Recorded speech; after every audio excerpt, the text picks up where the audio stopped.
Thank you, Justin. So we'll officially call the meeting to order. Again, good morning, everybody. Great to have you here with us today. Hard to believe, but hey, we're in our first meeting of 2025, and I hope everyone's off to a good start in the new year. Today we have two informational items on the agenda. First up, Kiana Valentine from Transportation California.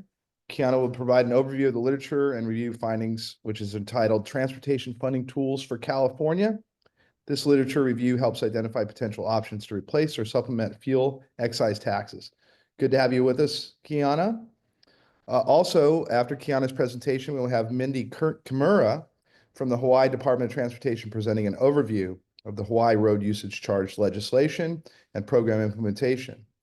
Mindy serves as the project manager for the Hawaii Road Use Charge program and is overseeing the rollout and implementation of road usage charge.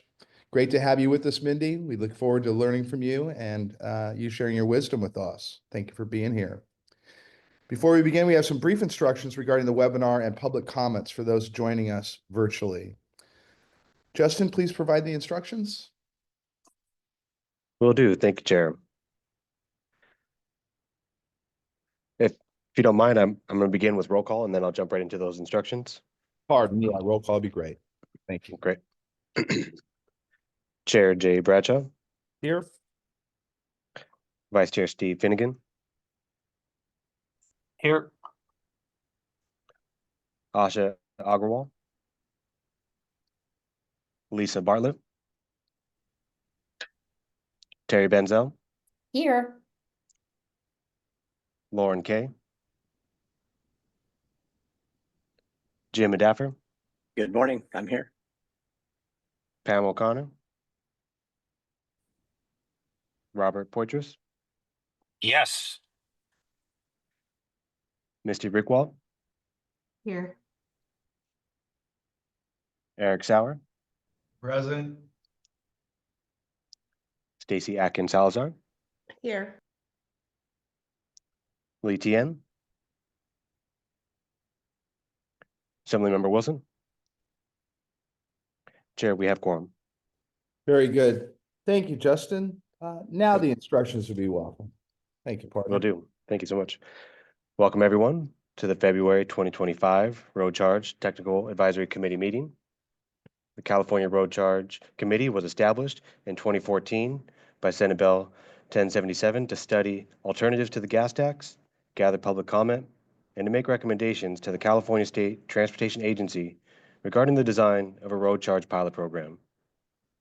Today's meeting agenda can be found on our website at catc.ca.gov. American Sign Language translation is being provided for this meeting. You should see the interpreters on your screen. Members, should you have any questions or comments during the meeting, please let us know by raising your hand or otherwise getting our attention on camera and wait for the chair to call on you. You can also send inquiries and comments through the questions tab, and those can be read to presenters and the audience on your behalf. Please mute your microphone except when you intend to speak to minimize outside noise and feedback.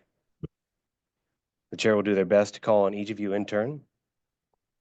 We hope that you will turn on your camera while speaking if you have one. Because we do not have a quorum present in person, every vote will need to be a roll call vote. Presenters, if you're on the agenda to make a presentation, please do your best to be succinct. Please remember to speak at a steady pace to allow our interpreting service adequate time for accurate translation. We hope that you'll turn on your camera during your presentation if you have one. Members of the public, we welcome comments from the public as a part of each item at this meeting. For those attending via Zoom, you should see the webinar control panel likely located on the bottom of your screen. There you'll find the raise hand and Q&A buttons. We encourage you to use the hand raise feature as soon as we reach the item to give the system time to acknowledge you. Committee staff will let you know when it's your turn to make your comment. Alternately, you may use the Q&A button to submit your comment. Committee staff will read the comment on your behalf. As a reminder, each registered attendee is provided a unique link and phone number to access this webinar. These should not be shared with other participants, as this can create confusion for staff when making comments. Do your best to be concise. Remember to speak at a steady pace to allow our translating services adequate time for accurate translations. Please make sure that your comments add new information. If you agree with the comments of a previous speaker, simply make that statement. We ask you make your point in 2 minutes or less. If for some reason we have many speakers on any single topic, we reserve the right to limit comments to 1 minute if needed. Thank you all for joining us today. I know your time is valuable and we appreciate you sharing some of it with us. Thank you. Thank you, Justin. And I see that Asha has joined us as well. Welcome. Glad you're here. That brings us to item 3, which would be hearing from our Executive Director of the California Transportation Commission, Tanisha Taylor. Good morning. Good morning. Thank you, Chair Bradshaw. Good morning. It's great to meet with everyone again. I hope you all had a wonderful holiday season and a happy new year as well. I'd like to start by congratulating our Road Charge Technical Advisory Committee members, Asha Agarwal and Vice Chair Steve Finnegan, on their appointment to the Federal System Funding Alternatives Advisory Board. Their expertise and efforts have been a great value to us here at the committee, and I'm sure that they will continue to drive positive changes at the federal level. I'd also like to thank Senator Josh Newman for his service on the Technical Advisory Committee over the past several years. Staff is working with the commission to identify a Senate representation to fill this vacancy on the committee as he was not reelected. I look forward to the items on today's agenda that help continue the committee's efforts on road charge. I want to recognize Francis Diaz-Sanchez, Sasha Linker, Nina Hosseini, and Laura Pennebaker for their work in preparing this agenda for you all today. This concludes my remarks, and thank you, and I look forward to the discussion. Thank you, Executive Director Taylor. Are there any public comments? We're not seeing any requests for public comment on that item. Thank you, Douglas. Much appreciated. Moving along, approval of the minutes for November 14th of the 2024 TAC meeting and review of action items. The minutes have been provided for review and approval. Francis, before we move towards approval, can you remind us of the action items from the last meeting, please? Hi, good morning, Chair Bradshaw.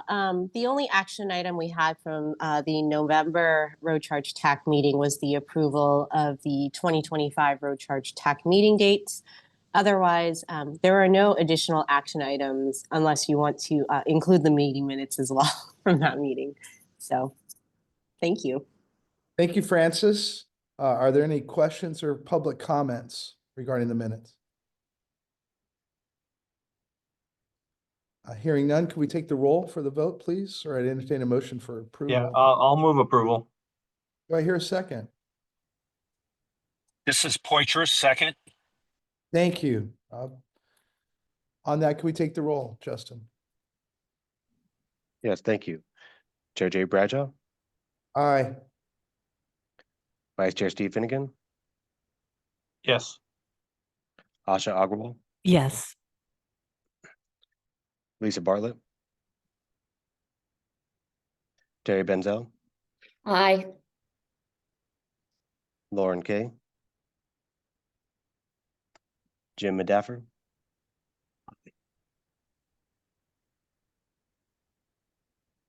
Jim Medaffer, I thought I might have heard you, but not clearly. Yes, sorry, Okay, was great. I on mute? Thank you. Pam O'Connor, Robert Poitras, Aye. Misty Rickwalt, Yes. Eric Sauer, Yes. Stacy Atkins Salazar, Yes. Lee Tien, Assemblymember Wilson. Chair, the item is approved. Thank you very much, Justin. Thank you, everybody. Okay, next up, we will hear from our committee members. Members, are there any road charge related reports you would like to share today? I just have one quick update. Steve Finnegan with AAA. I just wanted to note that Marianne Kim in our group is going to be serving on an advisory group for the Hawaii Road Charge Program, which we'll be hearing more about today. And I know they have a meeting coming up in the month of March, and we're happy to add our voice and add the voice of road users to that effort. And so we thank them for that.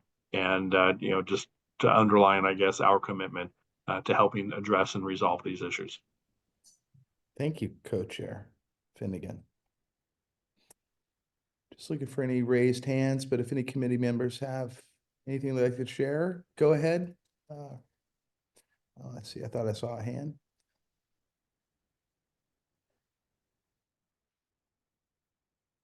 Did I miss anybody? Sorry, I'm having a little bit of a Zoom issue. Okay. Chair Bradshaw, I don't see any hands raised. Thank you for the assist, Nisha. I appreciate it. Well, that brings us to Transportation Funding Tools for California. Kiana Valentine from Transportation California present overview of the literature and findings from the study and the write-up. Go ahead, Kiana. Thank you, Mr. Chair, and good morning, members of the advisory committee. I believe I have a slide deck that will populate there, and just checking to make sure you all can see that. I can, so I'm guessing you can too.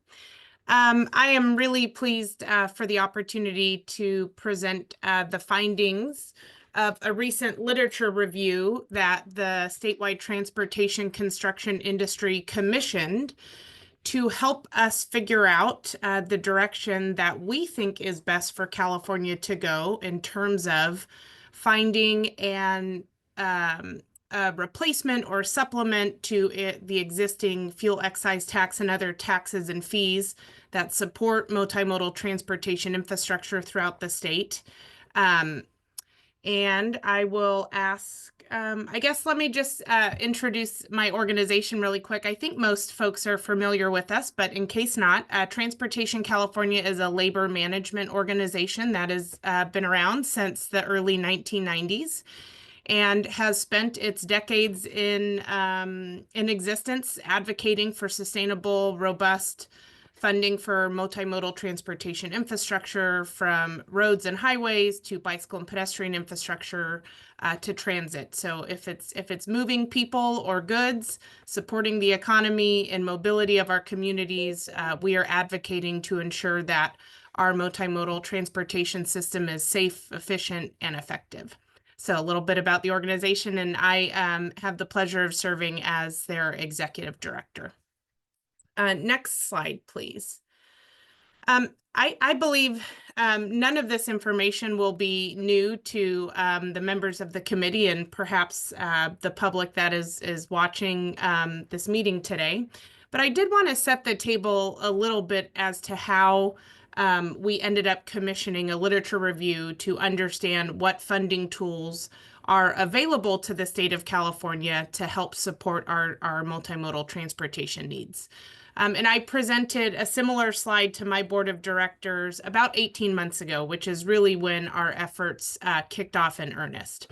So, increased fuel efficiency and the adoption of zero emission vehicles are great things for motorist pocketbooks and the climate. But it does have an unintended consequence of decreasing transportation funding because we are purchasing less fuel and therefore paying less fuel taxes or not paying any taxes at the pump for those zero emission vehicles. The California Transportation Commission has estimated that there will be an approximately $31.3 billion loss of fuel excise tax revenue from the combination of increased fuel efficiency as well as Advanced Clean Cars 2 implementation, or the mandate that California not sell any new internal combustion engine vehicles by 2035. That $31.3 billion loss estimate is over the next decade. Obviously, there are a lot of factors at play that will influence the ZEV transition, not the least of which is a changing federal landscape and efforts here in the state as well. That being said, we believe consumers are interested in zero emission vehicles and more fuel efficient vehicles, regardless of Advanced Clean Cars 2, other state or federal mandates to transition to certain types of vehicles. In a moment, a little bit later in the presentation, I'll talk about some focus group efforts that we did, and consumers around the state indicated a desire for more fuel efficient vehicles and zero emission vehicles, again, irrespective of what is happening maybe at the state or federal level. Federal gas tax receipts are also anticipated to drop. One of the estimates that came from a federal report is about $25 billion by 2035 lost revenue to the Highway Trust Fund. A few other, I think, statistics that encouraged us to really to start a legislative and public education and awareness campaign is that EVs are projected to cost about the same, or in some cases less, than an internal combustion engine vehicle by model years 27, 28. Again, I acknowledge a lot of factors going on in the marketplace that may push that out or not, but we are coming to a point in time which cost parity may be achieved very quickly. A final note, Transportation California and the statewide transportation construction industry was intimately involved in the development, passage, and protection of SB1 when it was attempted to be repealed through Prop 6. And so I'm hypersensitive to making sure that folks know SB1 revenue collection is still growing right now. However, the portion of SB1 revenue attributed to fuel taxes is declining. And that decline, though, is masked by the fact that we have now instituted transportation improvement fees collected at the time of annual registration for both internal combustion engine and zero emission vehicles. So those figures are growing and to a degree masking the loss of fuel excise tax revenue in the state. So I presented this information to my board of directors and they said, well, what are we going to do about it? The state has been studying road user charge for a decade. Is that the answer?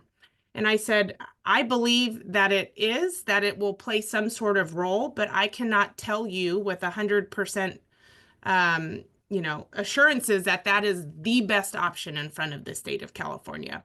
And thus was born the literature review that we commissioned to look at all of the different options on the table and to help us understand the pros and cons and the opportunities and challenges across the range of options for the state. And the end result is what we hope for, which is a recommendation.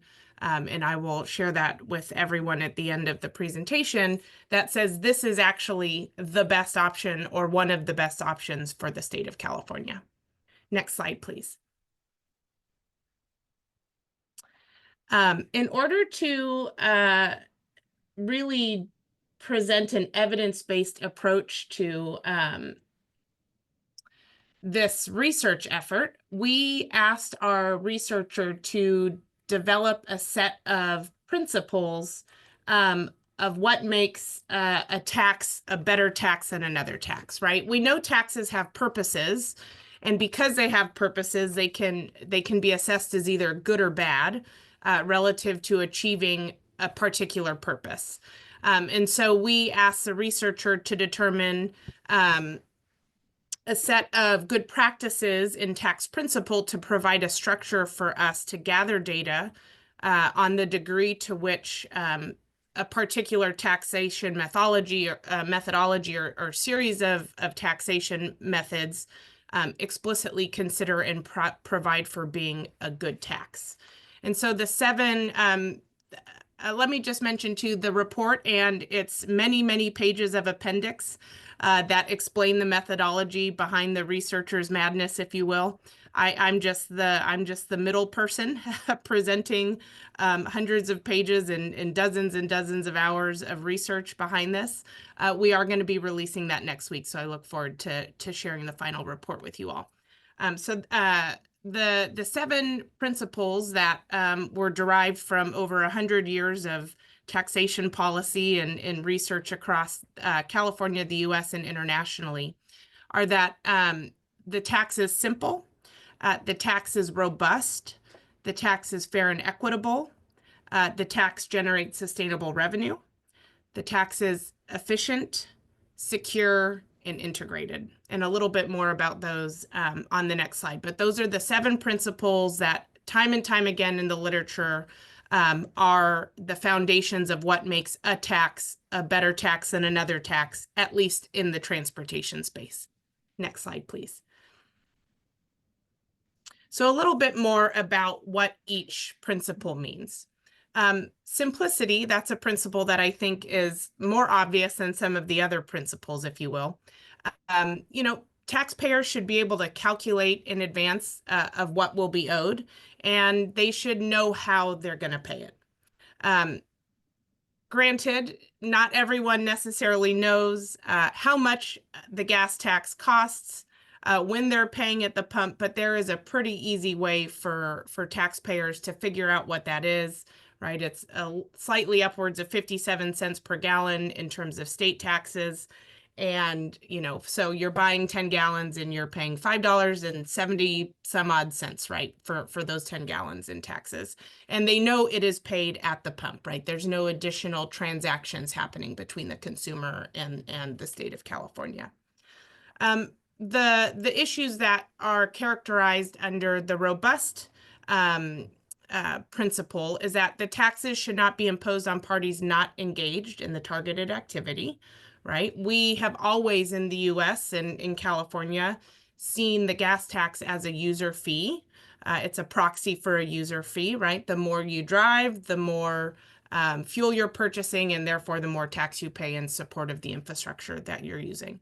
And so ideally, a tax should not be imposed on, you know, groceries in order to fund the transportation system, right? Purchases of goods and other things. The tax should not miss parties who are engaged in the target activity. Alternatively, right? Are we able to capture taxes from those using the infrastructure that the funding is supporting? The tax should limit the scope for evasion. And there should be sufficient information available to enforce the tax, to determine the magnitude of liability of each taxpayer. So those are sort of the criteria and standards we were looking at under the category of robustness. Under fair and equitable, you know, we want the tax to be transparent. The purpose of the tax and the use of the revenues generated should be known to taxpayers. And for anyone that has worked in the transportation space long enough, we know taxpayers are particularly concerned and want their taxes, their gas taxes, used to support transportation infrastructure. A party incorrectly taxed should have access to an effective remedy, right? The tax should be just. The tax ideally is both vertically and horizontally equitable. So parties should be able to pay in relation to their means benefits, and parties in the same circumstance should pay the same, which I sort of struggled with these two concepts and how they interact with each other. But again, this is just a overall structure for evaluating how the different options perform. And no one tax or even suite of taxes is going to check every single one of these boxes, right? We're just looking for the highest performing across all of the criteria. And then finally, the return on the tax paid and the effort required to pay the tax should be in proportion to the value of the tax and effort. Next slide, please.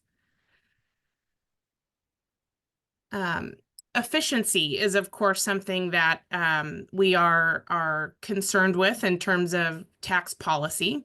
Low administration costs, low compliance costs, it's an issue that this advisory committee has talked a lot about over the years, right? The gas tax is very easy to implement. It's collected at the distributor level. There's minimal points of sale, right? Expanding it potentially to something like a road user charge, many points of sale.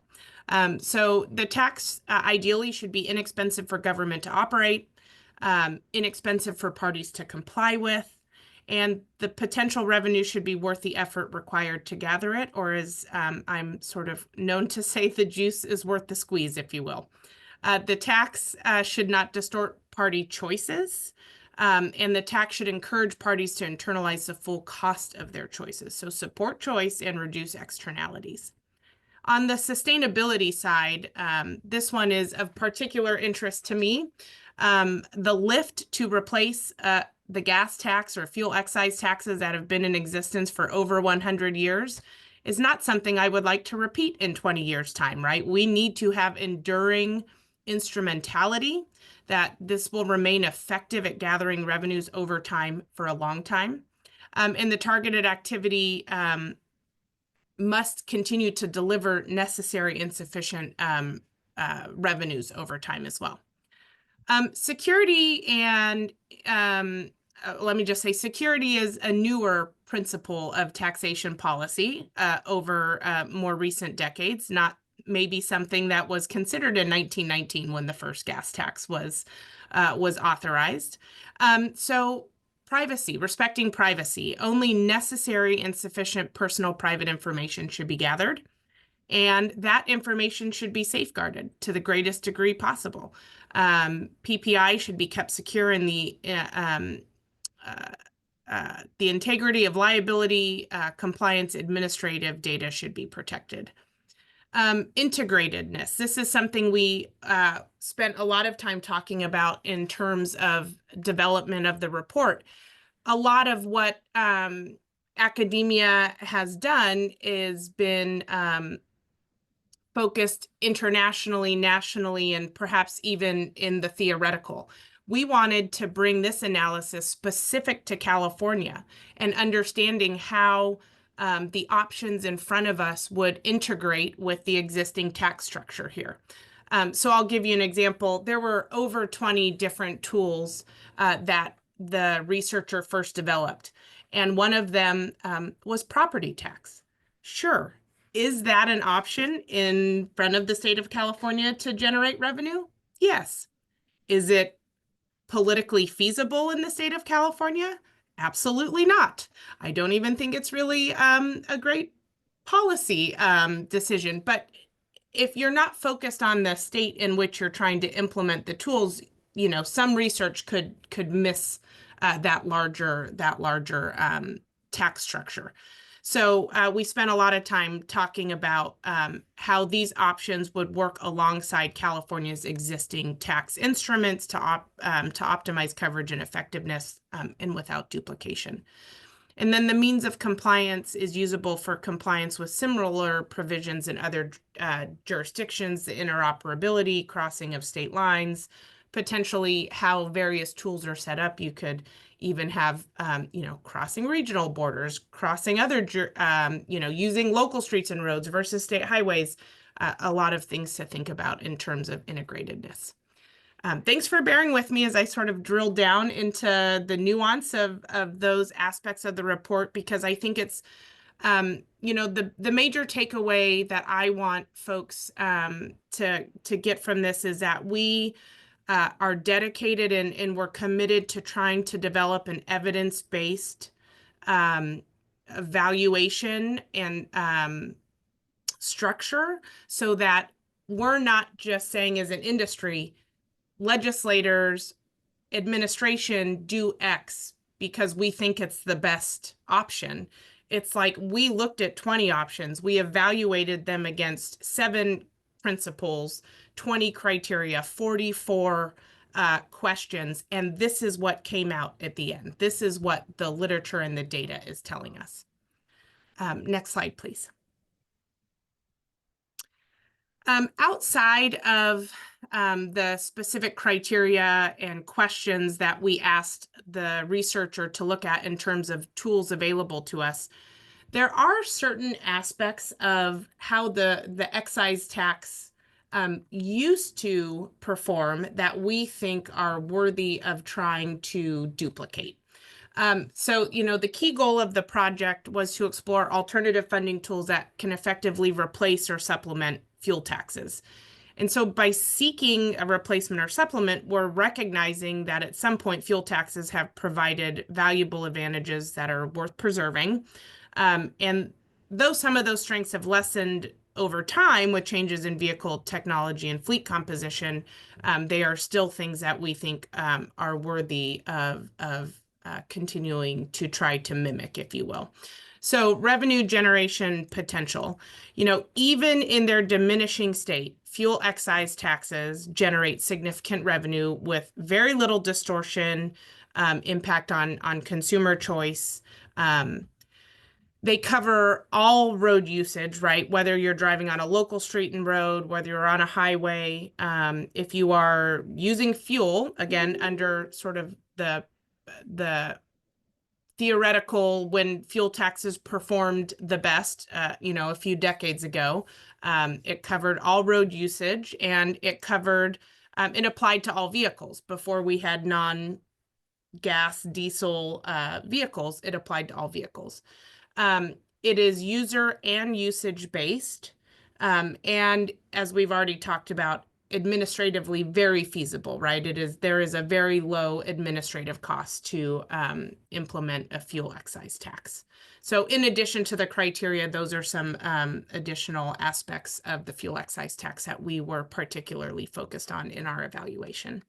Next slide, please. So I did mention that there were over 20 tools identified by the researcher at the start of the project, and we whittled those down to about 7 highest performing options. I'm deeply sorry. My son is at the office with me, and he has chosen this time to walk in right now. I cannot talk to you right now. I am deeply sorry. One moment. I just want to say that's quite okay. Yeah, Take a minute. It's Yeah, all right. what's he think of road charge? exactly. I was gonna say, let's You know give him a what? bell. He is 8 years old. Kiana, and don't worry about it. He is 8 years old, and he actually has a lot of thoughts about road user charge. So that tells you what I talk about over the Yeah. dinner table. Thank you for your grace about that. My apologies. No problem at all.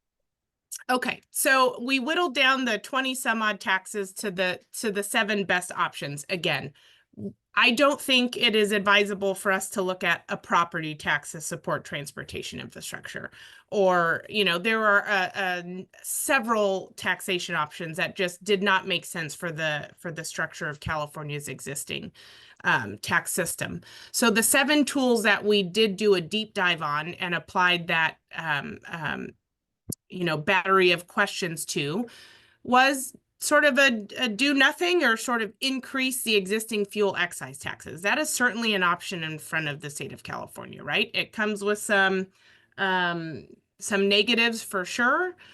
Those people that have zero emission vehicles or less fuel efficient vehicles would still be paying less than others that are using internal combustion engine vehicles or low fuel efficiency vehicles, but it certainly is an easy option in terms of administrative feasibility, the politics of replacing the gas tax, so on and so forth. We could reinstitute a fuel sales tax. Although for those of us that lived through Proposition 42 and all the general fund raids, that one gives me the heebie-jeebies, to be honest. But we did want to see, is that an option? Does that option perform well for us? We could continue to look at vehicle registration fees. You know, until SB1, vehicle registration fees supported CHP, DMV, and did not support transportation infrastructure. But since 2017, we do now rely on a portion of registration fees to support our infrastructure. So we could continue to look at that.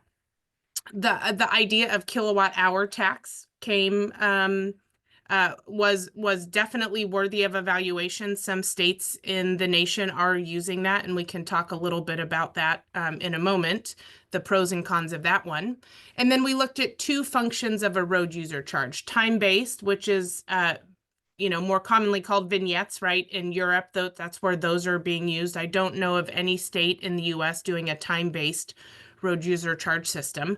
And then distance-based, which is what you all have been studying so diligently over the last decade plus. And then finally, statewide tolling. And I'm aware that I am almost meeting my time too. I see a hand up too. I'm happy to pause, Mr. Chair, if we want to take that question now. Next slide, please, while we figure that out too. Yeah, for the committee members, unless there's objection, we were gonna, when the presentation's done, open it up for committee comment and questions, if everything's good with that. Yep. 2 slides left. I should get through the rest pretty quickly. You're right on track on the time. Okay, great, Donna. great. Okay, so what did the battery of criteria and principles and questions across those 7 key taxation options result?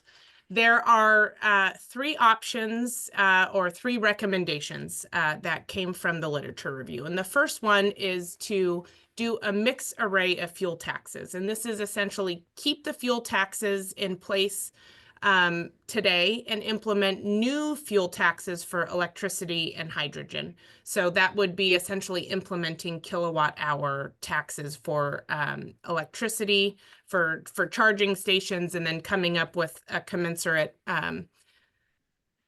tax for the use of hydrogen.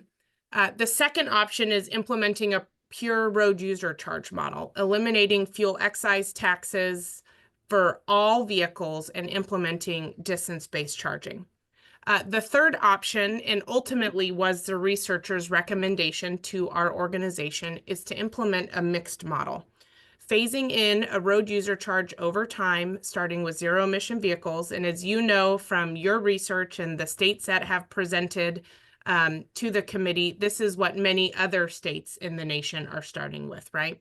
Keeping the fuel tax and registration charges for internal combustion engines, doing a road user charge for ZEVs, considering removing the ZEV-specific registration fees, right? That's a question that we would need to continue to explore with policymakers, you know, the legislature, stakeholders, et cetera. A few thoughts about why option 3, the mixed model, was the researchers' final recommendation. The first is that it turns out, and I knew very little about kilowatt hour taxes going into this, but that is as difficult, if not more difficult, and has equal privacy concerns as implementing a road user charge. You have to go into everyone's home and put a smart meter associated with their electric charging infrastructure. We know multifamily housing challenges around electric vehicle charging infrastructure. And so the deployment of that infrastructure alone is pretty significant, and led the researcher to say, actually, road user charge might be, and likely is, easier to implement from an administrative feasibility perspective. So I thought that was a really interesting finding. The states that are doing kilowatt hour taxes, from what I understand, are doing it on public chargers so that it captures out-of-state zero-emission vehicle drivers. So there may be a role for kilowatt hour taxing in the state, but probably more limited to try to capture, again, some of those vehicles coming in from out of state. Option 2, why don't we just go to road user charge, full stop, you know, just get it done. And to me, this comes down significantly to political feasibility. I am a fan of, you know, after 20 years of working in the legislative space, small ball, and moving the ball down the field a little bit at a time. And so ultimately, I think that's what states are finding elsewhere. We spent significant time talking with Utah, and that is how they are implementing the start of their road user charge. And in a moment, I'll actually go to the next slide, Justin, if you don't mind. I can chat a little bit about how so far our voter research is really supporting the concept of starting with electric vehicles. So we're wrapping up a statewide poll. Actually, our poll just closed last night, but we did a series of 8 focus groups around the state, and I was really encouraged by what we found. We tested several of these options with voters, and in particular, there was supermajority, overwhelming support, both from EV drivers today and more politically conservative voters equally for doing a road user charge on zero emission vehicles across all 8 focus groups across the state. I'll share some observations. Zero emission vehicle drivers were aware that they weren't paying for gas anymore, but that didn't necessarily translate to them connecting, but I'm not paying the gas tax. I didn't necessarily think about it, therefore I'm not paying my fair share into the road funding system. And we benefit from good roads, so we should go ahead and pay some sort of equivalent tax or fee for our usage. On the other hand, there was a voter who came into one of our focus groups and says, we pay enough taxes as it is. I am not going to support any more taxes in the state of California. And then we walk through the current system, who's paying, who's not. And there was a light bulb moment, right, where this voter says, wait, so I drive my 2008 Chevy Suburban 70 miles each way to get to work. And the person next to me is doing that same travel pattern, but in a Nissan Leaf or a Tesla, or insert, zero emission vehicle. I'm paying the taxes to support that infrastructure, but that person next to me is not. That is unfair. And so again, across all types of vehicle users, we found support for this concept of people paying their fair share, right? ZEV users saying, yeah, we should pay our fair share, and internal combustion engine vehicle users saying, yeah, they should pay their fair share. So I thought that was really positive feedback that we got from our focus group efforts.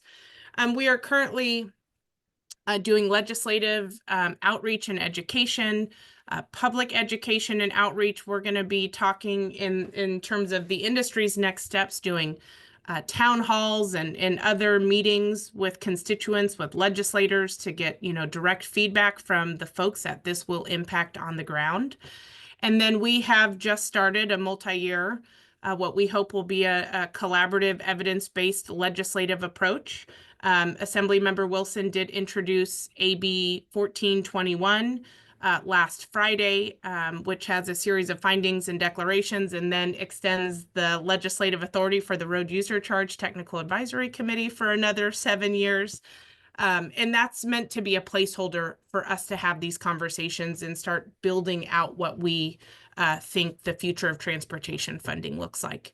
A quick note too, and I've talked with Steve Finnegan and Eric Sauer and others about this. We have a lot of research left to do, particularly in the heavy duty truck space and hybrid vehicles, right? If you're doing road user charge for zero emission vehicles, there is a pretty significant share of the market. I'm one of those users. I have an 8-seat belt SUV that gets 35 miles to the gallon, hybrid. Right. And I'm sort of getting the free ride if we implement this sort of phased in approach. Right. So how do we deal with hybrids going forward? OK, I think that might be my last slide, Justin. Yeah. Thank you so much. Apologies for the interruption. I hope that was helpful. I appreciate the time and I look forward to questions and conversations from there. Thank you, Mr. Chair. Thank you, Kiana. Very concise. And we appreciate your thoroughness as well in your report. So I'm going to open it up to the committee members for comments or questions. I know Misty had her hand up quickly, so we'll call on you, Misty, and then followed by Eric. Thank you so much. Thank you. She actually answered my question with the next slide, but then it did trigger another question, which is you've been talking about the outreach that you've done, that this research team has completed. And I'm wondering, I had never heard about the statewide poll that closed last night. Where was that disseminated, in what avenues? And then also you mentioned upcoming town halls, public meetings, and I'm wondering how much tribal and rural outreach has been actually completed or is in the works to be completed. And because tribal is usually hand in hand with rural. And I know that those are the communities who will be most affected by this change. I myself, that it's just not even feasible to have a zero emission vehicle. I have to travel, I'm just going to speak from my own experience. I have to travel over 100 miles just to get to a hospital. or a large grocery store that has sufficient supplies, or a hardware store, things like that. And it's mountainous terrain, so, we have snow, we have ice, we have lots of rain, flooding, mudslides, things like that, that make it, it's just not feasible for us to have a zero emission vehicle at this time. So I'm just wondering how much outreach will be completed by the Transportation California group, which I hadn't heard of before. So, and then also, are you willing to maybe present at the North Coast Tribal Transportation Commission, which is located in Northern California? It's a group of 11 tribes, and I'm sure we would be interested in having a presentation from you. I'll answer that last question first. Yes, absolutely. Okay. I have been traveling up and down the state and am available to present just about anywhere, and I would welcome that opportunity, Misty. Yes, thank you so much. I'll start from the beginning now. The statewide poll was industry sponsored, so Transportation California paid for that poll. It was 800 surveys, 20 minutes long, and I will gladly share the results of that poll when that's ready. We're also packaging up the focus group data and results, so I'd be happy to share that with the Road Charge Technical Advisory Committee as well. So just to be clear, those were industry-sponsored voter research efforts that were part of a package recognizing we can have the best solution from a theoretical academic perspective, but political reality and feasibility is always going to come into play when we're attempting to overhaul a taxation system in state statute, right?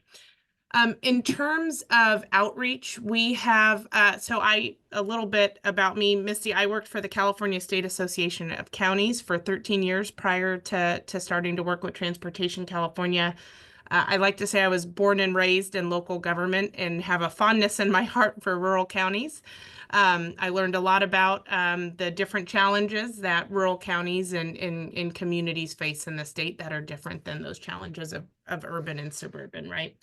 So, when we first started talking about road charge 10 plus years ago now, the concern was that rural communities would be disadvantaged by a road user charge, right?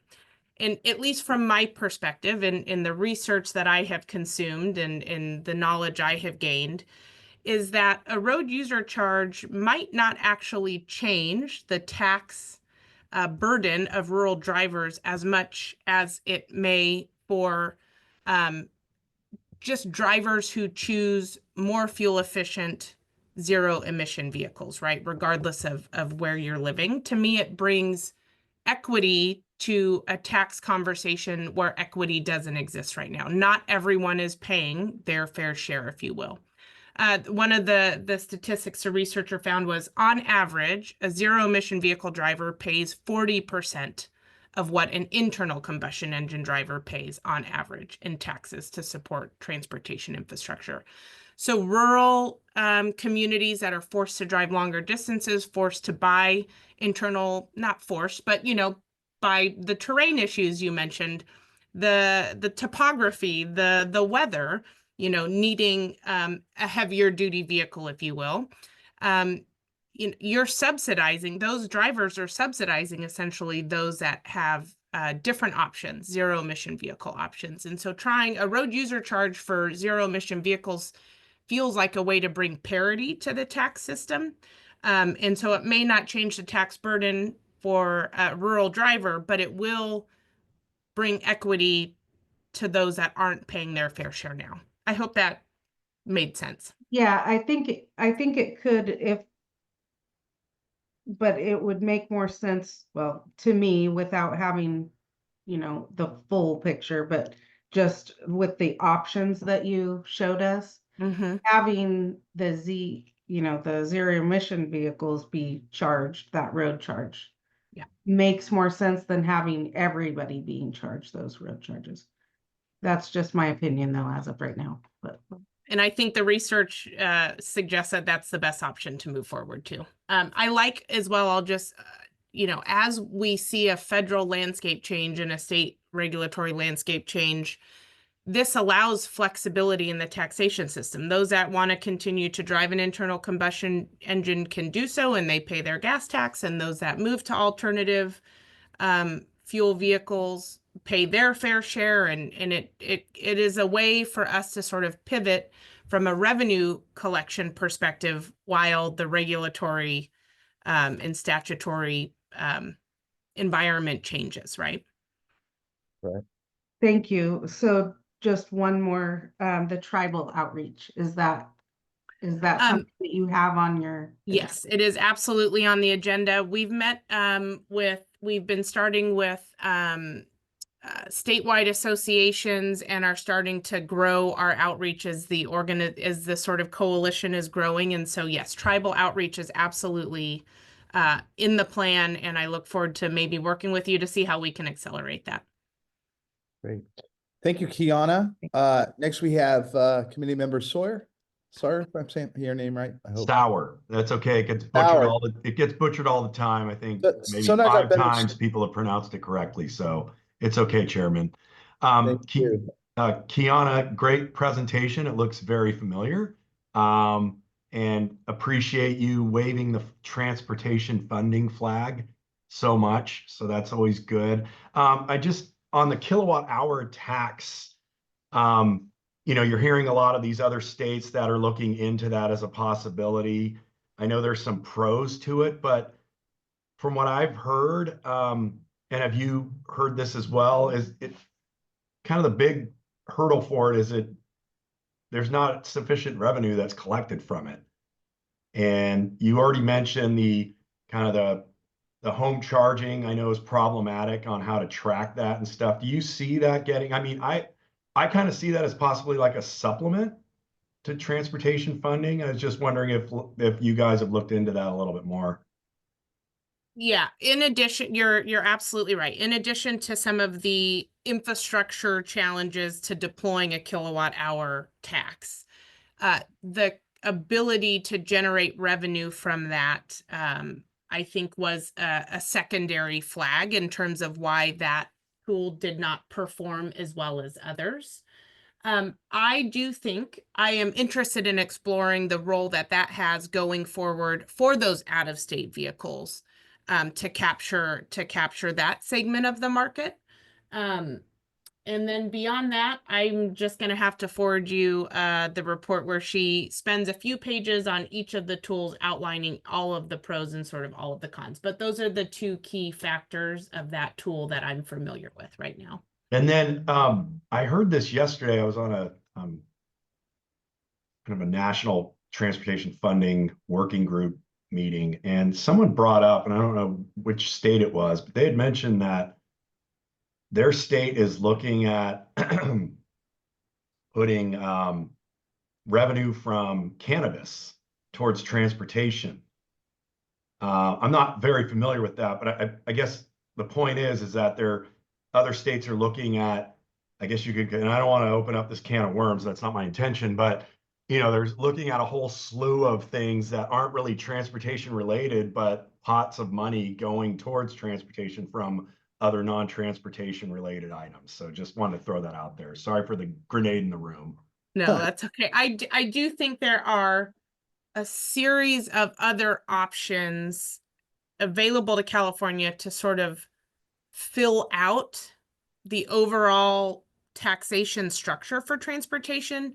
But the purpose of our efforts, for instance, someone mentioned retail delivery fees and whether we should explore that. And we took that off the table initially because we are looking for a robust replacement or supplement to the gas tax, to that underpinning of what the fuel tax has always provided us. And so, other states are doing retail delivery fees and perhaps taking cannabis related money and putting it toward certain projects, but that doesn't, as you've pointed out, fulfill the fundamental need for that replacement or the next proxy to a user user fee. Yeah, the last thing I think what consumers and what the public wants to see is like a hotel bill, like for transportation funding, where you have all these fees that are, hey, this is paying for that, so no, I agree with that. And great job again. Good seeing you. Thank you.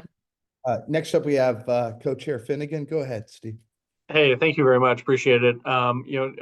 Before I touch on Kiana's report, Eric, I think the issue you brought up is an interesting one. And if you look out across the world, many other countries, I would argue most other countries, actually pay for their transportation in other ways, not through user fees.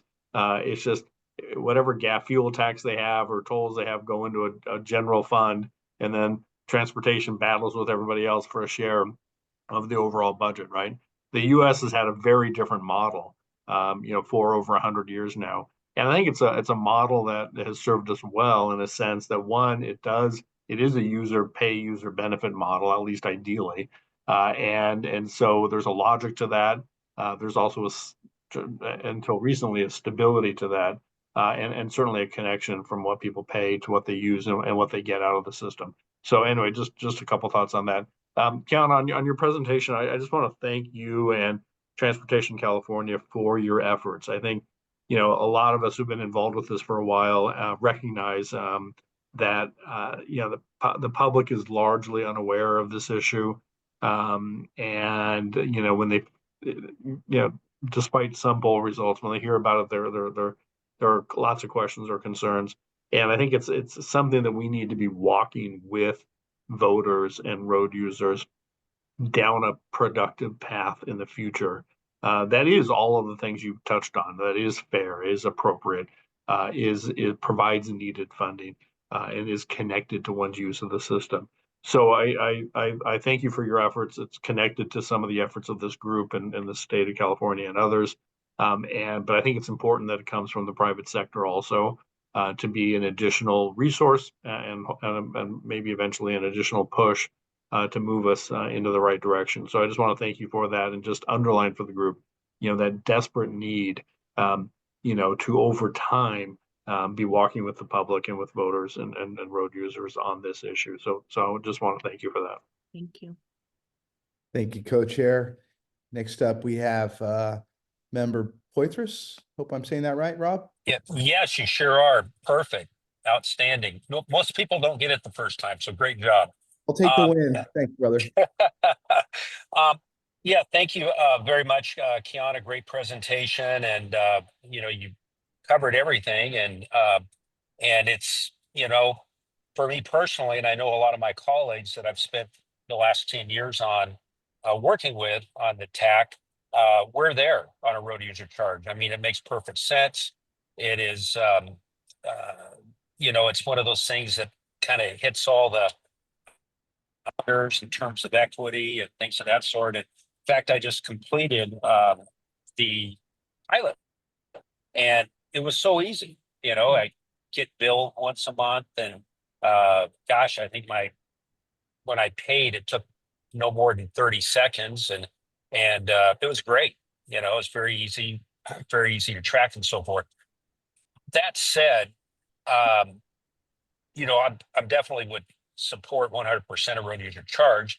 I think from a pragmatic standpoint, I think we need to have a plan B, mainly because even though this makes perfect sense, it makes perfect sense to me and many people, and through your outreach, we still haven't seen the legislature, number one, move forward on anything, even though, we're starting to work with them. In addition to that, just from an anecdotal standpoint, not any kind of research I've done, but just people I've run into, I've talked about the road user charge. I mean, just like everybody on this call, they've received skepticism or taxes, et cetera, et cetera, et cetera. I don't want people following me, even though people are following you, if you've got a cell phone, there's all those things. So again, I think that we need to look at a plan B that maybe is not tied to maybe miles, perhaps a registration fee, something like that. Again, it's the pragmatic side of me. I know the legislators, as much as we've been talking to them and our assembly chair of transportation, there's one thing that many electeds think about. The number one thing is getting reelected, not necessarily doing the right thing. And so I would just like to encourage everybody on this call, my colleagues, to consider that, to know that as much sense as a road user charge makes, I think we need to look at something in addition to that may be something that our legislature is willing to move forward on. So those are my comments. Thank you very much.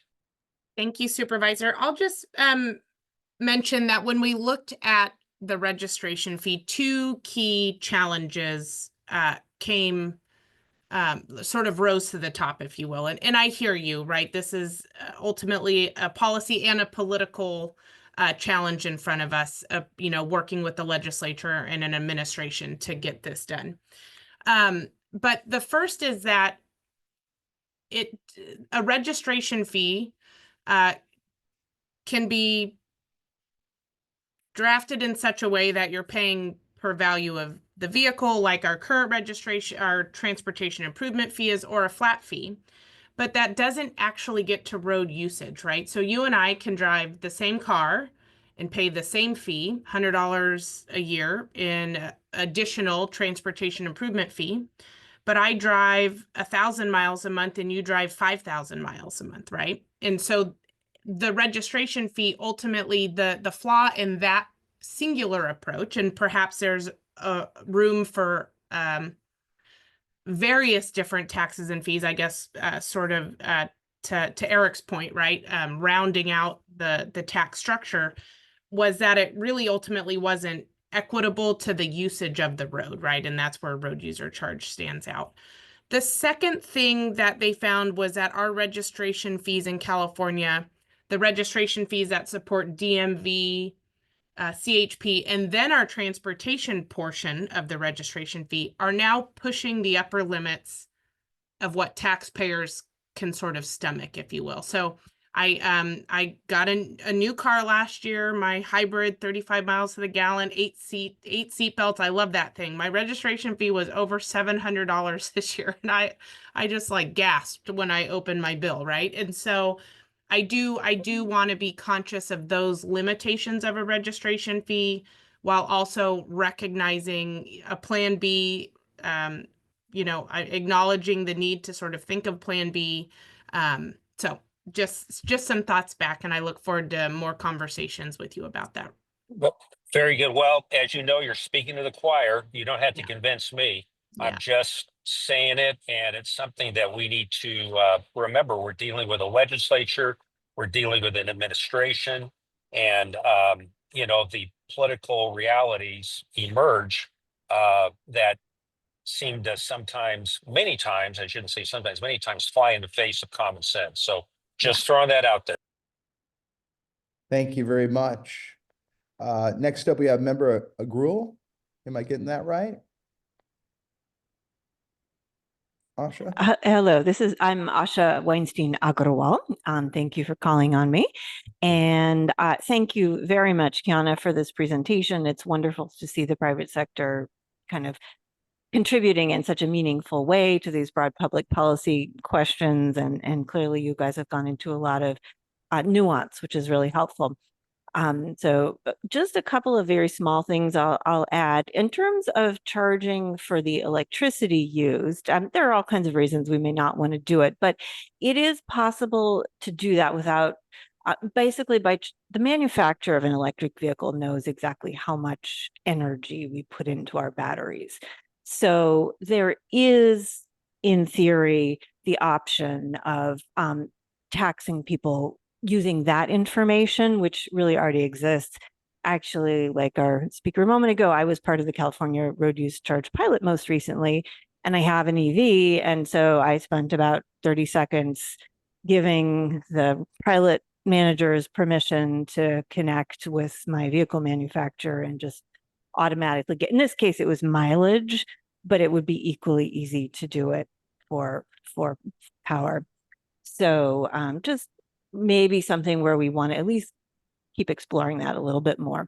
The other thought I have is, and I completely agree that having many taxes becomes very complicated, and the gas tax has served us so well. Having looked a lot at projecting increases in state generated revenue and local sources of transportation revenue, I do think we probably don't want to have a system where we are entirely reliant or majority reliant on one tax and fee, because then I loved the way you mentioned earlier in your presentation that this is such a hard thing to think about replacing the fuel tax. I don't want to do all this again in 20 years. I think that's really important for all of us. But like with COVID, we saw that, for example, even though mileage dropped substantially and temporarily gas tax revenue really fell, we all had to keep paying our annual registration fees. And so one kind of balances out the other. So, and then the last thing I can't help saying as an academic, trust me, we think a lot about political feasibility. And in fact, the majority of the sort of published studies about road user charges are surveys of the public and things like that, thinking about that. So anyway, but thank you again for a really illuminating presentation. Those are great comments. Thank you so much. I will bring that back on the kilowatt hour to our researcher too, specifically. Yeah. Thank you. Next up, we have member Madaffer. Well, thank you very much. Hi, everybody. Kiana, it's so great to see you again, and truly appreciate your presentation. It sounds so familiar from when we first started this back in 2014. And to Steve Finnegan, it's amazing to hear you say that with over 10 years since 1077 passed, the public still knows so little, which is a tragedy, frankly. And as I think about this, and I probably sound like a broken record at some of these meetings. I mean, we all know that the gas tax is unsustainable. And as Supervisor Poitras said, we've known forever now, it's been time to move forward. The question is, when is it going to happen? And while I appreciate things like kilowatt and cannabis and all of that, those are all possible. But to me, those are just gimmicks. And we already know how easy the gas tax is to collect today. What we need is a robust and sustainable long-term replacement that's fair for everybody. As Kiana said, it reminded me when we first did the road charge unveiling, back in 2015, and we were on the road for the entire year. And we discovered, where we had opposition in Salinas, for example, where we were traveling around the state or in the logging areas, Redwood, and they would talk about how they'd be driving a 1958 pickup truck or something that only got 6 miles to the gallon, and they had to travel 100 miles to go to work. Turned out those were the people that were actually paying for the roads, where, as Kiana mentioned, the people driving the Nissan Leaf or a hybrid were getting away with paying almost nothing. And so it really did finally realize to a lot of folks that, especially at the lower income levels, that they were paying a disproportionate share of the road charge to actually drive on the roads and to fund the roads. And so that's where a per mile fee to me has always been the solution, because it's equitable for everybody. And I've always said for years that the technology exists, especially on newer vehicles, to report miles driven. As Asha just said, she just experienced it in the latest pilot.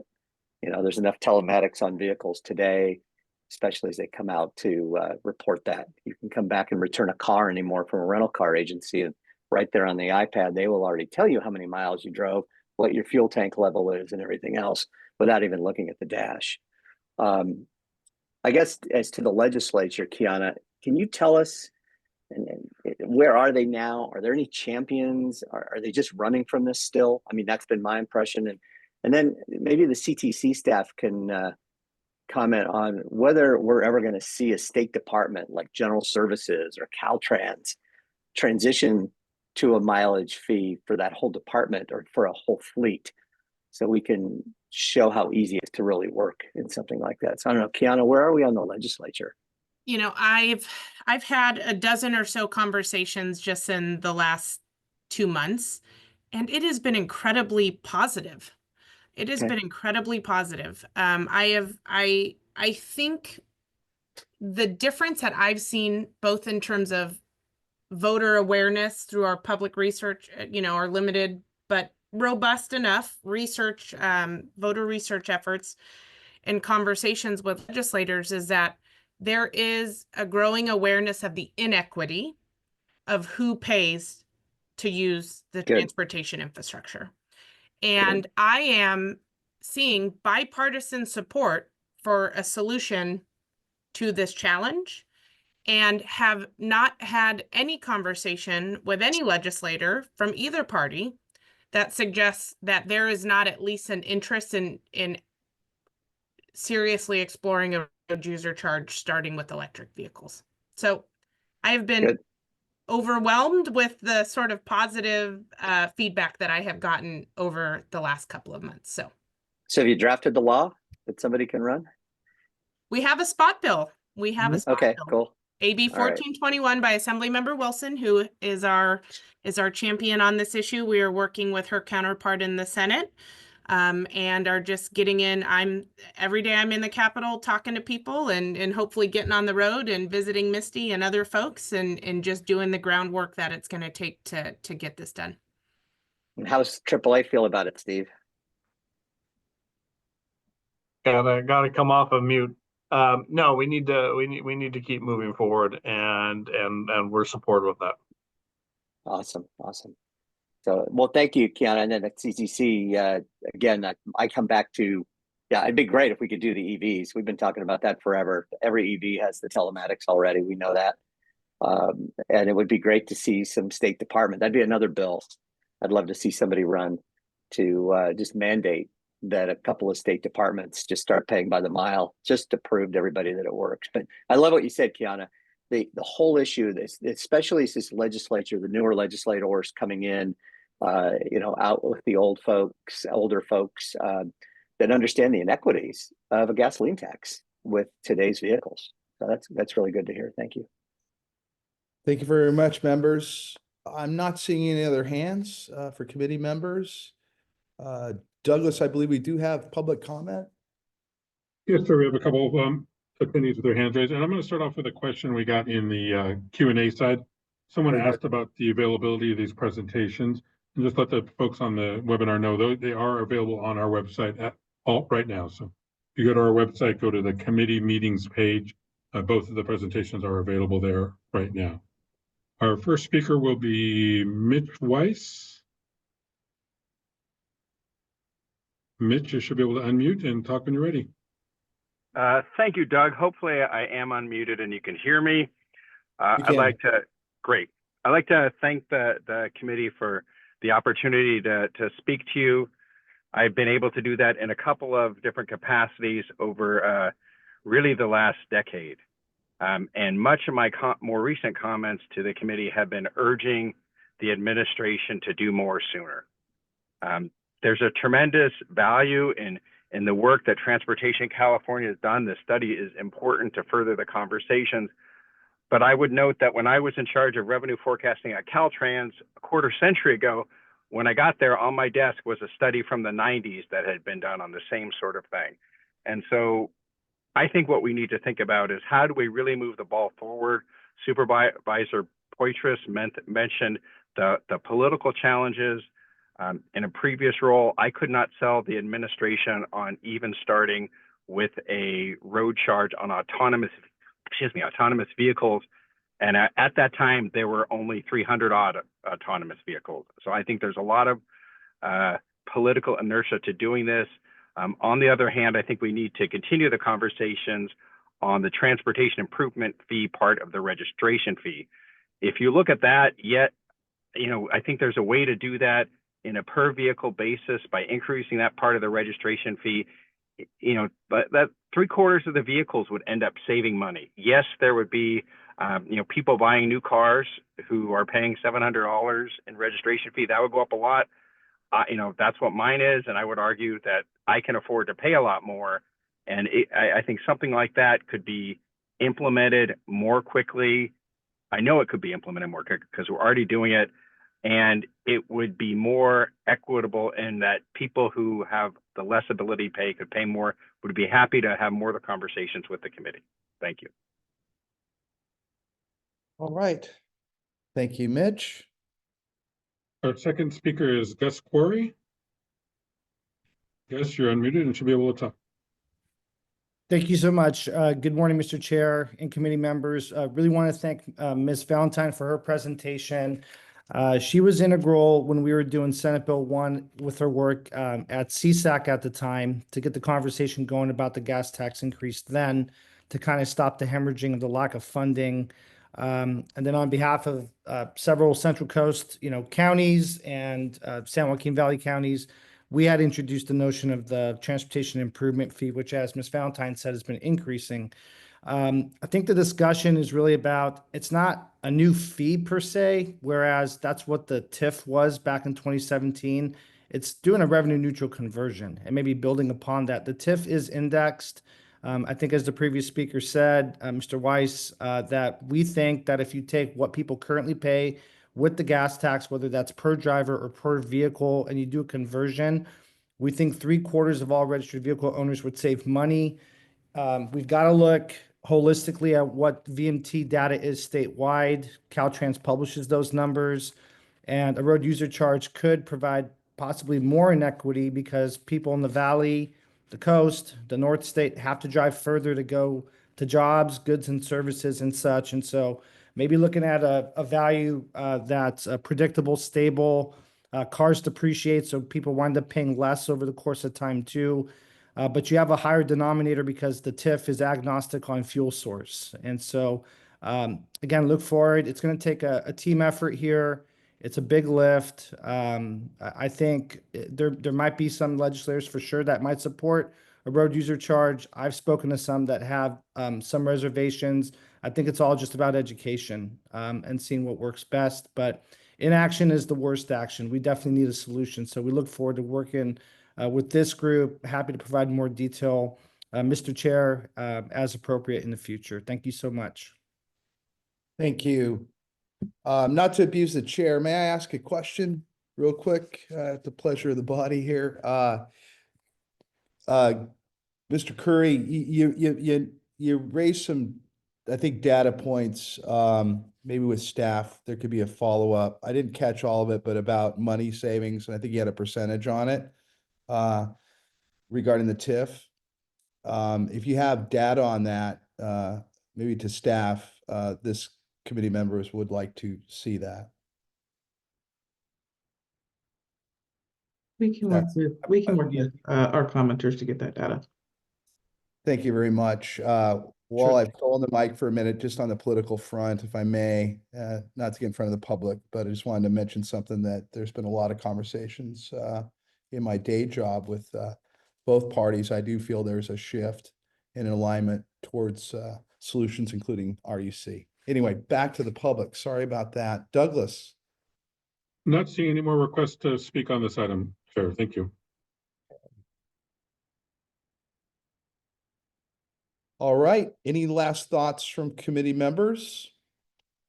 That was a very robust conversation. I appreciate all that. Kiana, thank you so much. I think that you did a good job, and we have a conversation that in depth. Very well done. We appreciate it. Thank you very much for the time today, everyone. Very good. Okay, that'll bring us to our next item. Again, honored to have Mindy Kimura with us from Hawaii to go over their road use charge program. It's all yours. Mindy. Hi, good morning. Aloha. Let's see my presentation up. Yeah.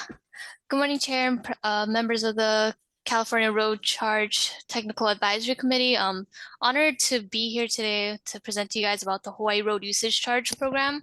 My name is Mindy Kimura, and I work with the Hawaii State Department of Transportation, and I am the program manager for our RUC program. Next slide, please. So I'll be going a little bit into the details of how we move from our initial pilot to our policy and then to our implementation that we're going through now. So earlier in 2018, the Hawaii Department of Transportation was granted funding from the STSFA grant program, and it served as a huge factor of success for our demonstration project. Our demonstration project for the road usage charge program was a large portion of community outreach and education to try and get an implemented program up and running. So this demonstration project included robust community engagement on all islands and counties within Hawaii. And as part of that robust community engagement, we've created a driving report that really focused on informing the Hawaii residents about what a road usage charge is, how transportation funding is provided in Hawaii, and how a road usage charge would affect them in accordance to the type of vehicle that they currently drive. So we mailed out nearly 360,000 driving reports across all islands to really spread that message about road usage charging in Hawaii. We also included and garnered some volunteers to help participate in a demonstration of a variety of different mileage reporting test methods, one being our existing annual safety check program, and then 2 other testing methods, including technology-based mileage reporting. So that was both the odometer plug-in devices as well as GPS-based devices. So we had, in addition to all of the volunteer participants as well as the residential information engagement, we also had strong engagement with the stakeholder advisory group. The stakeholder advisory group was critical in including both our key legislators as well as our community leaders. And as part of that stakeholder advisory group, we created a final report at the end of the demonstration project to present to the legislature, the Hawaii legislature, to really kick off all of our findings from the phase 1 demonstration project as to how an implementation project could then be laid down. So some key recommendations from our final report that I want to highlight in our proposition to the legislators is that we take a modest step to a road usage charge program that focused on a small subset of the vehicles and then expanded as the program was more developed and then more data and analytics were converted. We also sought to leverage our existing motor vehicle inspection program, which does include that odometer reading already being taken on an annual basis, which was also highly favored by the Hawaii residents as they already undergo that process today. We also sought to continue to work with stakeholders and partners and to consider the continuance of seeking federal grants to support our program implementation. Next slide, please. So some key factors in moving from our research planning to implementation is that our successful demonstration project laid the groundwork for our successful implementation. Our research was rooted in a strong foundation of both community engagement and outreach, which resulted in strong participation as well as feedback from drivers, both in our test drives and also from our driving reports that were sent out. In addition, the road usage charging is coupled with a holistic approach for Clean Energy Acts in Hawaii, as Hawaii does have strong goals in place to curb carbon emissions. So road usage charging and other programs are all part of Hawaii DOT's mission and drivers doing their part to meet these clean energy goals. We've also established and maintained strong relationships with our key legislators. We found champions on both sides of the transportation House and Senate side, and also included them on our advisory groups to actually get a background feel for what their input is into the legislation session. That way we came prepared to address their questions and to kind of get in on the mindset that they were thinking about in terms of addressing a road usage charge program. So as we transition from the demonstration project to the legislative session, we also have continued to stay in touch with these key stakeholders and organizations, such as meeting with EV associations and other stakeholders who were providing testimony at these hearings during the legislative process. Next slide, please. So in 2023, Governor Green passed Senate Bill, passed Act 222 in 2023, And it enabled Hawaii to adopt the road usage charge program, creating Hawaii to become the fourth state in the nation to adopt the road usage charge program. A lot of the road usage charge legislation that was passed in 2023 closely followed our recommendations from our final report in our phase 1 demonstration project. So a little layout in the timeline and then the details as to what's covered in that state road usage charge bill. Beginning July 1st, 2025, so this year in just a couple of months, a road usage charge becomes effective for electric vehicles. At that time in July 1st, 2025, EV drivers will have a choice of paying either a per mile road usage charge that is capped at $50 or to just pay a $50 flat annual road usage charge. The current rate for the road usage charge is set in legislation at $8 per 1,000 miles, which equates to about less than a penny per mile. In terms of the rate that was set of that $8 per 1,000 miles, legislators did go back and forth as to what the appropriate rate should be, and the $8 per 1,000 miles was set at that rate because it sought to be revenue neutral to what an average vehicle pays in a fuel tax. Any conversation relating to increasing the road usage charge to increase the revenues that we are seeing from the fuel tax sources resulted in a lot of pushback from legislators as well as the community. So in addition to that, once we go optional for electric vehicles in this year, EV drivers will have the option to either pay a flat rate or a per mile rate until July 1st, 2028. Once July 1st, 2028 hits, EV drivers will be mandated to pay a per mile road usage charge, and that flat annual road usage charge choice goes away. So we're going fully mandatory per mile RUC beginning July 1st, 2028 for EVs. In addition to that, the legislation also required that the Hawaii Department of Transportation also develop a transition plan to include all light duty vehicles in a road usage charge program by 2033. So this transition plan must be completed and submitted to the legislature prior to the Hawaii Legislative 2026 session. And this plan will be comprehensive and lay out the plan to transition all vehicles to a road usage charge. Next slide, please.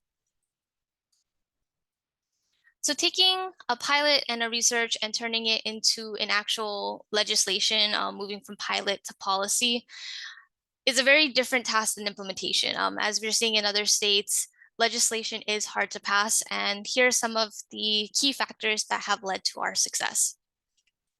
So we formed a foundation of good research first and foremost. Our pilot was very well done and provided real-time actionable information to stakeholders and our legislatures. People saw the results, experienced it, and that made the difference in getting the legislation passed. We also had strong support from our governor. He has recognized the need to find a fuel tax replacement, and he also included the road usage charge bill in his package of governor admin bills at the beginning of the legislative session. During the legislative session, we've also held regular briefings with legislative leadership, committee leadership, and rank and file members.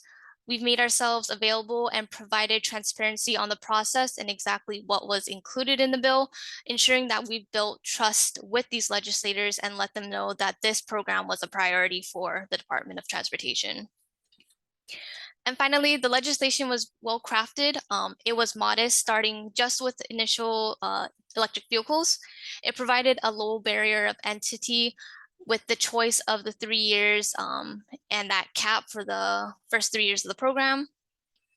And legislators said that if there are any issues with the RUC implementation, once we go live this year, then at least we could work out those small kinks and issues within the first years, and they could be managed and resolved in a smaller setting, rather than going full blown with the program and then having to mitigate all of those risks then.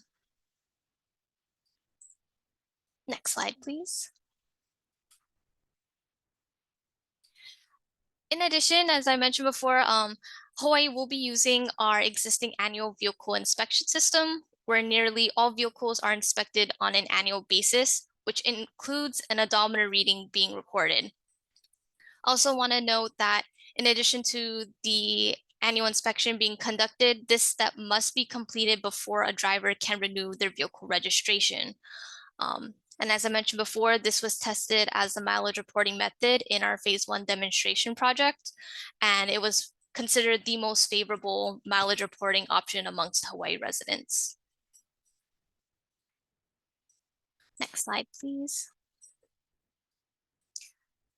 So this is a very broad overview on the schema as to how a road usage charge program will work in Hawaii.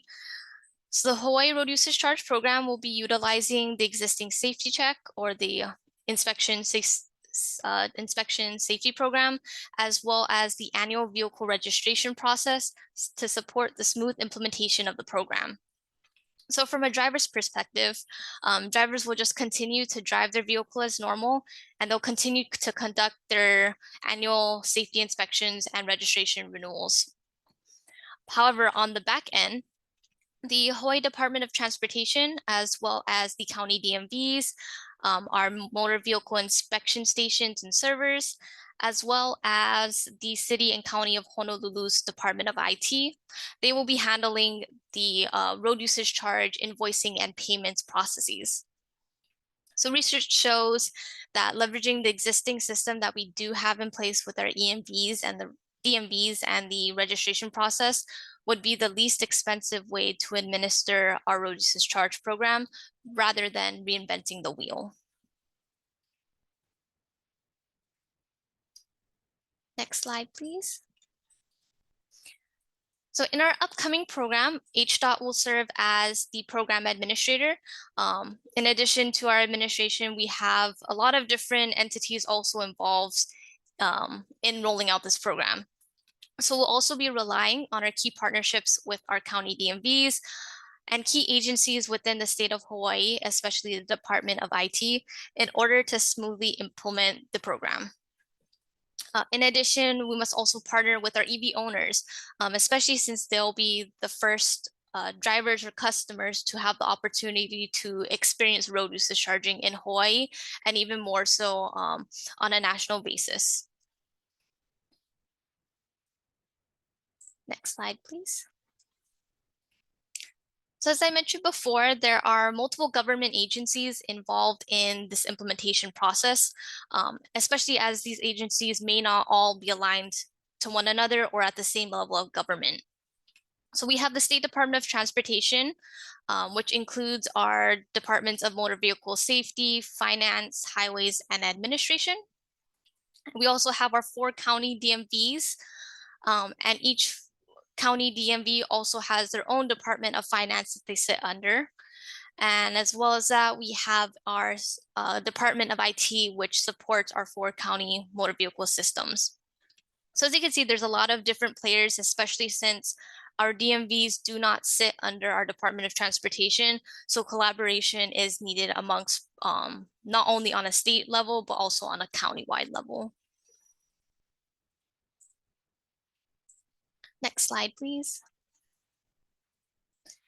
And you can see how that coordination efforts really come into play, especially as we look into the vendors that do support our county DMVs, as well as our State Department of Transportation in getting this process up and running, as well as conducting the support that they do in our registration and inspection processes today. So as you can see, we have different vendors under our motor vehicle inspection process. We have 5 different vendors under our registration management processes for the county DMVs. And then we also have 2 different vendors for the financial and cashiering side. So if you kind of total them all up, we have about 8 to 9 different vendors that we're currently working with to really smooth out the process to make sure that from the time of inspection all the way up until the time of registration renewal, that drivers are informed and are able to conduct the methods that they need to get 1, enrolled in the program, and 2, to make the payment for the program. Next slide, please. So this sort of collaboration does not happen overnight. So as such, once the bill passed, beginning January of last year, we've been meeting all together with our 4 counties and their Department of IT every other month. So we initially started at a bi-monthly cadence for our meetings, but as we've gotten deeper and deeper into our vendor conversations, we're pretty much picking up these weekly check-in meetings on a weekly basis with those 8 different vendors that we're working with. So this implementation working group has been formed, and the main reason why we wanted to put together this group is because it includes an inclusive approach that has allowed us to achieve consensus in a really short amount of time. At each step, the HDOT project team has collected data or interviewed our partners. We've provided and performed detailed analysis, and also came up with workable options to present to our group members for feedback, and then to reach a consensus in a relatively short amount of time. Next slide, please. One main concern that did come up for our implementation working group really falls on how this will affect EV owners at the time of registration renewal. So one of their priorities was ensuring that the road usage charge program could be paid and chosen utilizing all of the existing registration channels and payment methods that currently exist today. Given the fact that the DMVs are very overloaded in terms of their existing processes today, we wanted to make sure that the road usage charge program did not add to the burden. So our Hawaii road usage charge program requires updates not only to the registration process, but also everything spanning from the registration renewal notices that get sent out all the way up to the in-person transactions, the online transactions, the kiosk ones, and online. And then it also furthermore follows into the time at which the registration certificates are printed.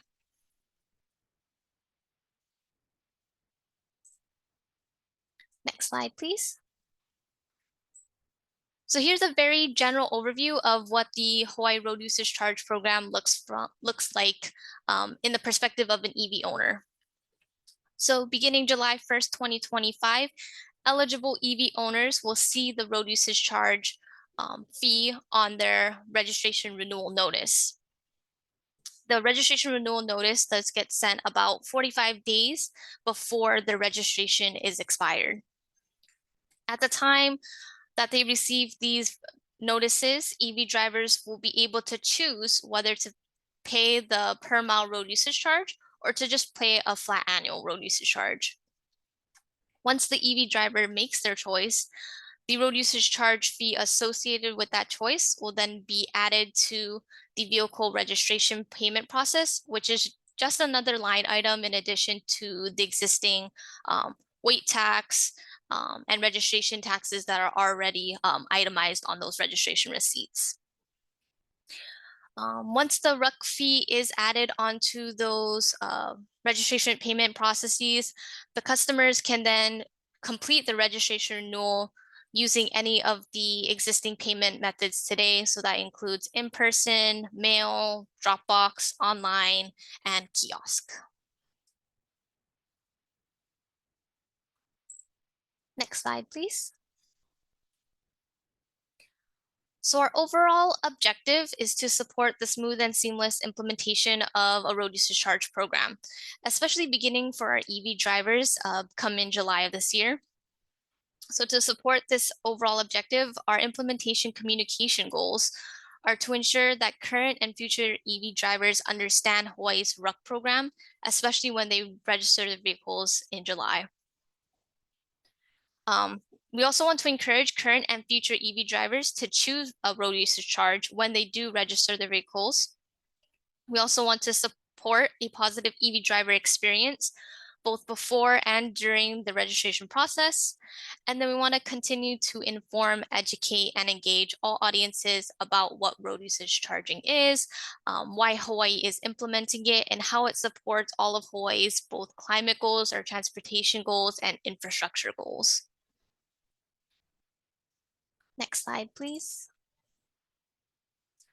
So as we look at our communications approach, we do realize that communication is a huge lift for this program. At the initial phase 1 demonstration project, that was a huge communications campaign that spanned for about 5 years. And we found out that during this implementation process, even though we reached over 360,000 Hawaii drivers, a lot of Hawaii residents are still either uninformed as to what a Hawaii Road Usage Charge program is or how it works. So in addition to our implementation efforts, we do know that we have to have a strong emphasis on our communications approach. So these are the 3 key themes that we felt were important in our communications approach. 1, we are tailoring our communications to be very county-based in our outreach and focus efforts. Given the fact that even though all 4 counties are a part of the state of Hawaii, each county has very specific and nuanced areas of concern in relation to both their residents and their driving patterns. In addition to that, we are also going to continue partnering with our DMVs as they are the front-facing customers at the time, as they are the front-facing staff with the customers during the time of registration. We want to make sure that they're equipped and prepared to address questions and public inquiries about what road usage charging is. So we are prepping communications materials for them to hand out at their DMVs. We are creating media B-roll as well as posters to also hang up within their DMVs in the waiting lobby areas. And then, like I mentioned before, the DMV's topmost concern has always been especially an emphasis on to what the impact would be to their customer service reps. So we are working hand in hand with them to ensure that the road usage charge program is designed as seamlessly as possible to fit into their existing processes, and that it's made in a way that is easy and possible for the customer service reps to communicate with the customers. And we found that really working hand in hand with these DMVs have bolstered their confidence, and 2, their willingness to work with us in administering this program, mainly because they're really owning the role that they play in supporting the customers, especially at the time of registration when the road usage charge program goes live. Next slide, please.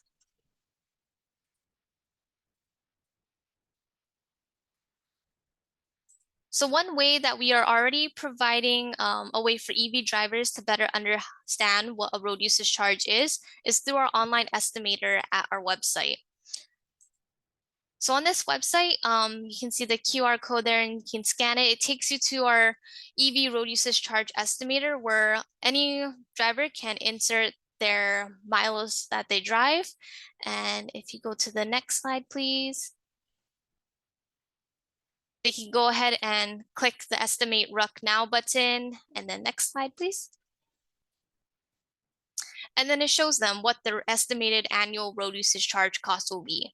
That way they can kind of get a feeling for the prediction as to what that road usage charge cost would show up on the registration notices. That way when they do receive the registration renewal notices, they're not completely surprised by what that cost would be.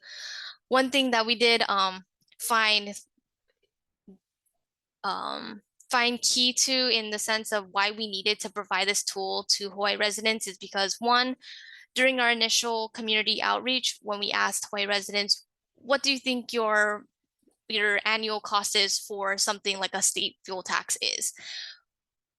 A lot of residents or Hawaii residents or drivers are unaware as to what that fuel tax rate is. So when they try and think of it for themselves, they thought that they were paying like upwards of $300 a year for their state fuel tax. In addition to that, in the legislation currently, the rate is written as 0.8 cents 0.8 cents per mile. And that calculation to the public is not very apparent in the sense where it's $8 per 1,000 miles. So especially when we were going to talking to our county council members as well as our mayors and telling them what the rate is, and they had to do the calculations for themselves, there was too many differentiations as to how that calculation was being made. So we've created this calculator on our website to kind of give them just a straightforward answer. You don't have to do any of the calculations. We'll provide it for you. And then two things on the left-hand side of the panel, you can see that even though there is a $71 that is being struck, the reason for that is because the road usage charge program is capped at that $50, versus on the right-hand side, it's just that $50 flat rate.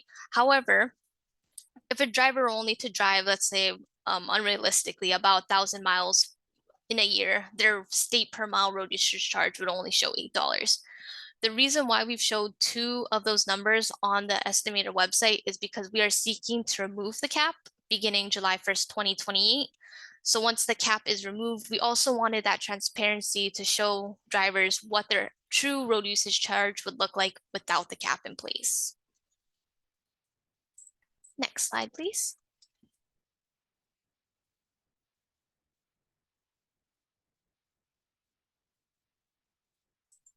Oh, if you could click one more time, please. Thank you. So from here, we will be finalizing and testing the system. We have one motor vehicle registration that's undergoing a modernization effort.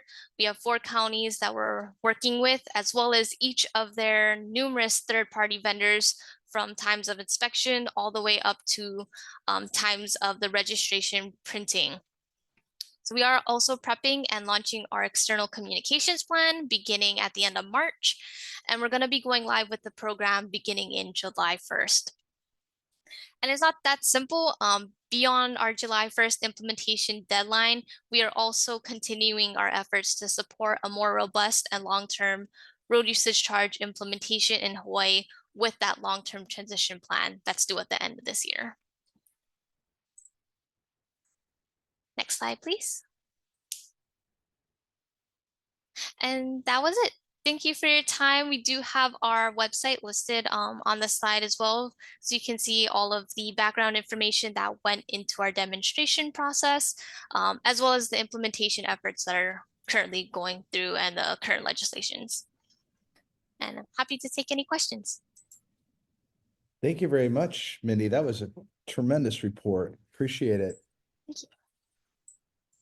I want to put it to our committee members for any comments or questions. Member Benzel, go ahead. Thank you very much for an excellent presentation. Really exciting to see that. And, you know, you have a unique environment and looking at your mileages and everything. And I'm glad to see you moving forward. You did mention a lot of vendors on one of your slides, 7 here and 5 here. So as a security and privacy person, that raises a concern for me. When I looked a little more on how you're using them, maybe it's not. But my question is, you know, how are you addressing, maintaining, you know, the private aspects of data that people are entering into all these systems? And has anybody done a security assessment of all these systems? Yes, of course. Yeah, thank you for that question. We do know that privacy and security concerns have definitely been brought up, not so much in Hawaii, but on a national level.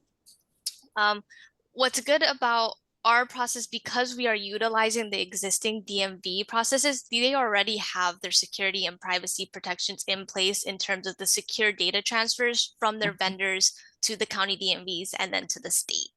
So that's just one thing that we were able to bypass utilizing our existing methods. Thank you. That does make sense and good to be able to leverage on that. So thank you very much. Yeah, thank you. Very good. Other committee members? Comments, questions? Sorry, I didn't put my hand up. Jim Medaffer here.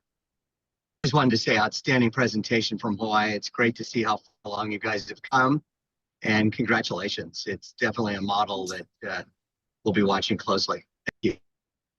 Yeah, thank you. Go ahead, Co-Chair Finnegan. Yeah, sure. Thanks. I'll double down on Jim's comment. I think that obviously Hawaii has a number of unique factors that I think help in you being a leading state in this issue. That there's not interstate traffic coming to and from, and also you still have your annual vehicle inspection, which is an excellent opportunity to get mileage information. So it's great to be able to push forward in your state to make things happen. And although some of the issues may be different in some other states, I think it's a model that is important that you get it right, so that it'll have a positive result, and then that can be a lesson for everybody. So just want to thank you for that, and also thank you for including AAA in your efforts. And Mary Ann Kim and our group will be out there later this month or next month with you to help as much as we can, because we're all in on finding a solution. So appreciate it. Yeah, thank you for that. Especially for AAA's willingness to accept our invitation to our long-term transition group. We do know that Hawaii does have certain nuances in terms of our inspection program being in place. However, as part of our long-term transition plan, we are looking at other mileage reporting methods, as well as other payment frequency cadences other than just an annual basis tied to the registration. Hopefully our findings and the outcomes that we come from our long-term transition plan would then be more applicable and more relative to other states in the nation.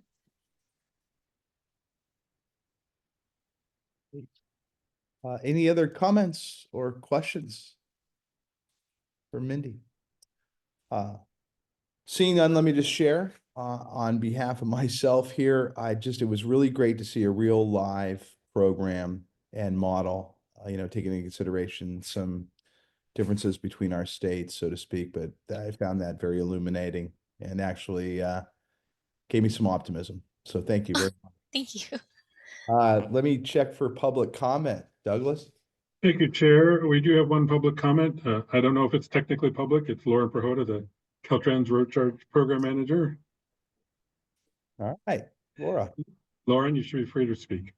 Good morning. Can you hear me okay? Yes. Yes. All right, great. Good morning, TAC members. Lauren Prahota, California Road Charge Program Manager. I just wanted to say really quick, thanks, Mindy, for coming on over and sharing the great work that you're doing. Mindy is really being modest when she talks about being the fourth state. Hawaii is really the first state to have a mandatory road use charge program. Every other state out there is voluntary. So they're really breaking ground. And if you look at their legislation, they have this clear path of stages rolled out till 2033 to transition all vehicles to a road use charge. So that's unique in that other states have really looked again, as some of the discussion has been around them only. So there's a lot that we are looking to Hawaii to learn. Obviously, there's key differences for California as well. But you'll be happy to know I get to hang with Mindy a lot through our Ruck America meetings. So we do a lot of exchanges. And I know that, through the last number of years, our states have worked together very closely to explore this. And shout out to Mr. Medaffer, who I know went over a number of years ago, sacrificed to make a trip to Hawaii to talk to their legislature about what California was doing with our first pilot. So just really appreciate the interaction and knowledge sharing that we've had with Hawaii over the last decade. So thanks again, Mindy, for coming over. Yeah, thank you, Lauren. Thanks, Lauren. Douglas, any public comment? Not seeing any more requests to comment on this item, Chair. Okay. Mr. Chair, if I could, I just wanted to say that was to Laura's comment. Oh, Jim, yeah, go ahead. Yeah, it's so wonderful to see. Yeah, Malcolm Doherty and I went to Hawaii to teach them on what we were doing in California and our pilot. And look what they've done so fast. Mm-hmm. Great point. I'm going to sign you up for the optimistic side. Yeah, Brother Jim. It can be done. Hawaii proved it. Congratulations again. Thank Cool. you. Yeah, especially in terms of our legislation. It's died a couple of times. We're also currently in legislation now to stand up a similar program for our counties. But legislation, as much as hand-holding as we have to do with our counties to get the program implemented, the same sort of aspect has to happen with our legislatures. Given up to now, our legislative session for this year just kicked off at the end of January. And since then, I believe this is like my 22nd briefing that I've had, just not only to our legislators, but to our stakeholders. And it takes a lot of hand-holding, but in the end, it'll be worth it. Very good. Any other last comments from committee members? Well, thanks again, Mindy. We really appreciate it. Great presentation, without a doubt. Thank you very much. Okay. At this time, we're going to review any action items from the meeting. Francis? It's primarily report items today, but informational items. But do we have anything we need to acknowledge here?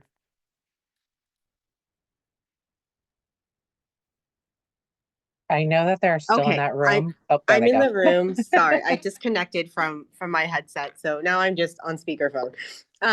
Yes, we do have.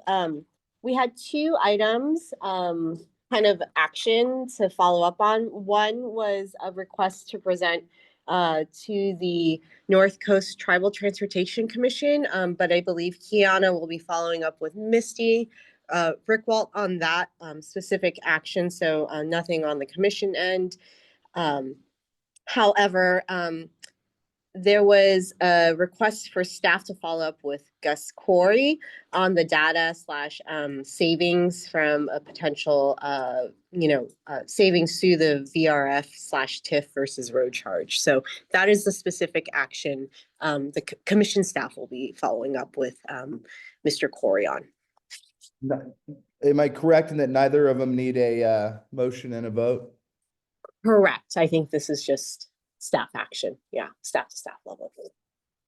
Very good. Any questions or comments from committee members on the action items? Hearing none. Douglas, any public comment? Not seeing any request for public comment on this item, Chair. Thank you, Douglas. Speaking of that, that brings us to the portion of the meeting that's open broadly for public comment. Is there anything at all, Douglas? We'll give it just a sec. Sure. Not seeing any request for public comment on this item, Chair. Thank you. Thank you very much. That'll move us towards adjournment. I want to thank everyone for their engagement and teamwork. 2 fantastic presentations, and none of this happens without the best staff in the state, and I mean that. What a great conversation, and some great action items coming out of it. Our next meeting will be Friday, April 18th, 2025. I look forward to seeing everyone there, and I'd like to wish everyone a really great day. Take care. Thank you. Have a great day.